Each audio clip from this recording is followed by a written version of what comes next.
महिलारि बिथाङा सरकार फैनायनि उनाव बर' मानसिया मानो बुथार जाखो बिथांखौसो टाइगार होननानै कास्टम बसुमतारी बिक्रम दैमारि बिथांमोना बुंबाय थादोंमोन।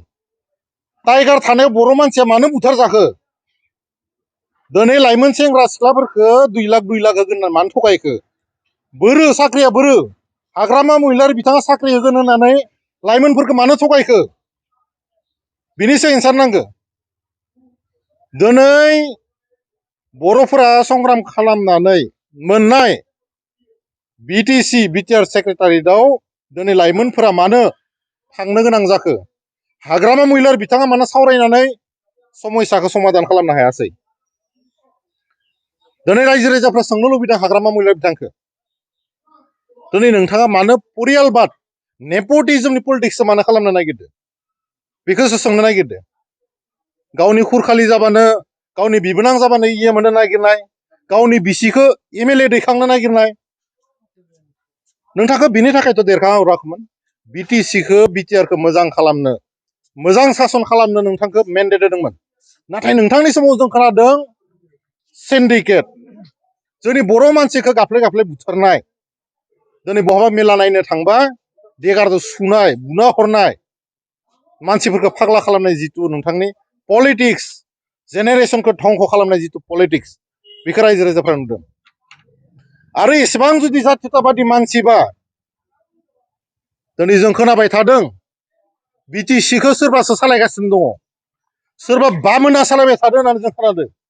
सोर बामोन नोंथाङा एसेबां पावारफुल मानसिबा बे बामोना मा रखम सालायनो हाखो आन्दलन खालामनो मोननाय BTC बिटिआर BSCखौ बोरै सालायनो हाखो। बिक्रम दैमारियाथ' बुंदोंमोन बाहेरनि ठिकादारफोरखौ सोरबा लाबोदों होननानै दा नोंथांमोननि खामानिखौ दिनै बाहेरनि ठिकादारफ्रा बोरै मोनखो। जोंनि लाइमोन सेंग्रा सिख्लाफ्रा बिटिआरनि सेंग्रा सिख्लाफ्रा मानो मोनाखै मानो बिथांमोनखौ मोजां ठिकादार जानाय चान्स होआखै मोजां बिजनेस खालामनाय चान्स मानो होआखै जों सोंनो नागिरदों।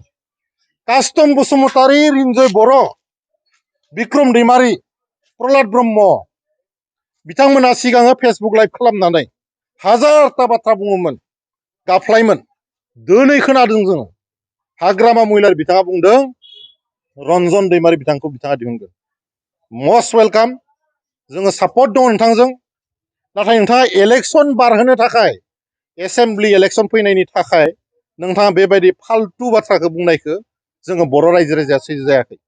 साफ्रोमबो बर' फिसायानो लुबैयो मानब गेदेर रन्जन दैमारि बिथाङा जेलनिफ्राय गनांगौ गथारनांगौ जेरैखि जाया। नाथाय इलेक्सन फैनायनि थाखाय नोंथाङा बिदि भेलकि बाजि बाथ्रा बुंनायखौ जों रावबो बर'नि थै गोनां बर' फिसाया सैजो खालामनो हाया।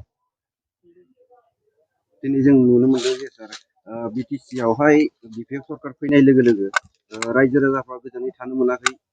बोरै गोजोन थानो मोनो गावनि जातिनि अस्तित्वनि मेन जायगा क'क्राझार बायदि जायगायाव बर' मानसिया गाफ्ले बुथार जाबाय। बेनिख्रुइ दुखुनांथावसिन बाथ्रा मा थानो हानाय। हाग्रामा महिलारि बिथांखौ नोंथांमोना सोंनांगौ नोंथाङा थांनायाव नोंथाङा जिन्दा थानायाव नोंथाङा थांना थानायाव बोरै बर' मानसिया बेयाव बुथार जानो मोनखो। नोंथाङा CM जाना थानाय समाव नोंथांनि सेला सामुन्दाफ्रा बुङो नोंथाङा बिराद पावारफुल मानसि गावनि जाति भाइ बर'नि थै गोनां सासे सेंग्रा जोहोलावा खना खना बुथार जाबाय। दुखुनांथावना हाग्रामा महिलारिनि समाव बर' जातिया जुदि रैखाथि गैया बे बाथ्राया अलरेडि फोरमान जाबाय। मोनसे गोजोनथाव खौरां थुक्राझार JD उइलियाम्स इंराजि फरायसालियाव गाव गावनि गथ'फोरखौ सोलोंथाइ लानो गोसो गुदुं बिथांमोननि थाखाय गोजोनथाव खौरां। चिरां जिल्लानि सिङाव थानाय JD उइलियाम्स इंराजि फरायसालियाव गोदानै मुं थिसननाया जागायबाय।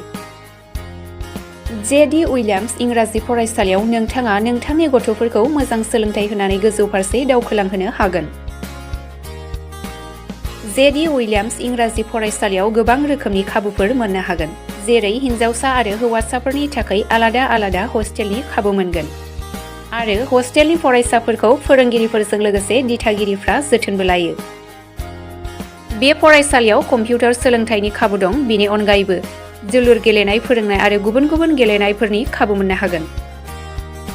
बेनिखायनो बे जेडि उइलियाम्स इंराजि फरायसालियाव नोंथांनि गथ'खौ सोलोंथाइ लाहोनो मुं थिसननो हासिगोन। मुं थिसननो थाखाय नैबे जानबुं नम्बराव गोख्रैनो सुलाद लानो हागोन। जानबुं नं 9957717276 नङाब्ला 9508599640।